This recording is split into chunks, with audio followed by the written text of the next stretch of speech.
দক্ষিণবঙ্গের এই খাবারটা যে অন্যান্য এলাকায় এতটা পছন্দ হবে সেটা আমার জানা ছিল না। আর এই রেসিপিটা কিন্তু দক্ষিণবঙ্গের খুবই জনপ্রিয় একটি খাবার ছিল অনেক আগে, যেটা আমরা ছোটোবেলায় খেয়েছি অহরহ। বাট এখন কিন্তু এই খাবারটা একেবারেই বিলুপ্তির পথে। মানুষ কিন্তু অনেকে চেনেই না যে এটা কিভাবে খায় আর কিভাবে তৈরি করে বা এই জিনিসটা কি। আজকে আপনাদের সামনে সেই রকমের একটা রেসিপি নিয়ে চলে আসছি। আমি যখন এই রেসিপিটি তৈরি করেছি তখন কিন্তু ময়মনসিংহের এক ভাবিরও খুবই পছন্দ হয়েছিল। আশা করি রেসিপিটি ভালো লাগবে। ভালো লাগলে প্লিজ আমার চ্যানেলটি সাবস্ক্রাইব করে দিবেন। আর রেসিপিটি যদি আরও ভালো লেগে থাকে তাহলে লাইক কমেন্টস দিয়ে শেয়ার করে আপনি আপনার টাইমলাইনে রেখে দিতে পারেন। এখানে হচ্ছে চাল নিয়ে নিয়েছি, চালটা ভালো করে ধুয়ে একবারে পরিষ্কার করে নিয়েছি। আর দিয়ে দিচ্ছি হচ্ছে পরিমাণ মতো লবণ। চাল থেকে কিন্তু ধোয়ার পরে অবশ্যই পানিটা একেবারেই শুকিয়ে নিতে হবে, একেবারেই ছেঁকে নিতে হবে। তো আপনারা কিন্তু এভাবে হচ্ছে যে কোনো ভাতের চাল দিয়ে এই খাবারটা তৈরি করতে পারবেন। আর এই খাবারটি কিন্তু উত্তরবঙ্গেরও খুবই পছন্দের একটি খাবার। আর আমার জানা ছিল না যে এটা ময়মনসিংহের বা সিলেটের মানুষেরও এতটা জনপ্রিয় একটি খাবার। তো আশা করি রেসিপিটি অনেক ভালো লাগবে, খেতে কিন্তু আসলেই অসম্ভব মজার।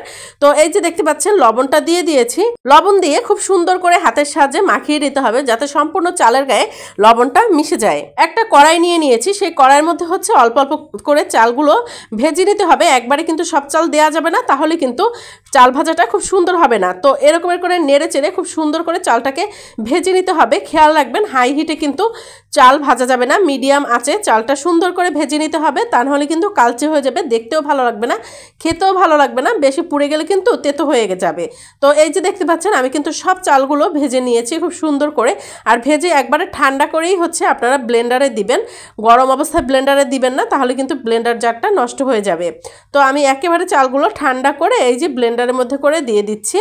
দিয়ে একবারে সুন্দর করে গুঁড়ো করে নিতে হবে। আর এই যে দেখতে পাচ্ছেন গুঁড়ো হয়ে গেছে, একেবারে মিহি গুঁড়ো না, জাস্ট একটু দানা দানা থাকবে, মুখে বাঁধবে, খেতে ভালো লাগবে।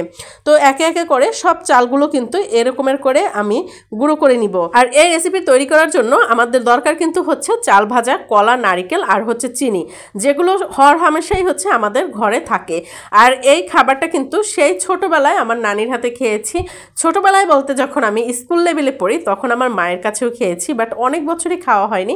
আমি যখন এই রেসিপিটি তৈরি করেছি আমার প্রতিবেশী এক ভাবি ময়মনসিংহের, সেও কিন্তু বলেছে ওদেরও অনেক পছন্দের, এলাকায় ছোটোবেলায় তারাও অনেক পছন্দ করে খেয়েছে। তো তাকেও আমি দিয়েছিলাম, তার এতটা পছন্দ আমার জানা ছিল না।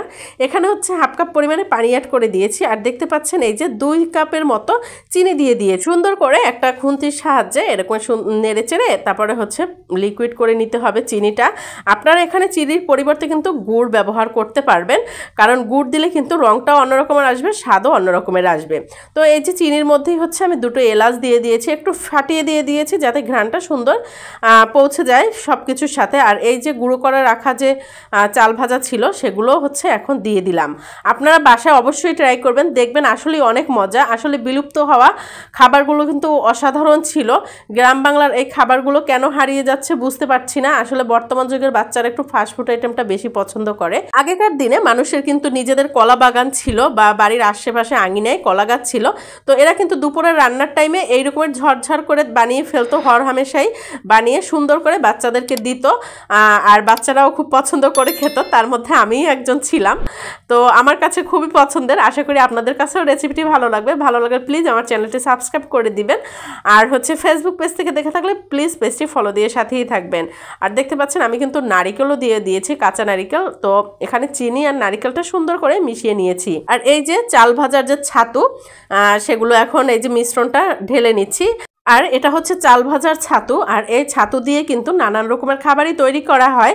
আগে তৈরি করা হতো, এখন বর্তমানে দেখা যায় না। বললাম না যেটা বিলুপ্তির পথে, কিন্তু আপনারা এটা বাসায় ট্রাই করবেন, খুব ভালো লাগবে। আর কলাটা কিন্তু মাস্ট বি, কলাটা দিতেই হবে।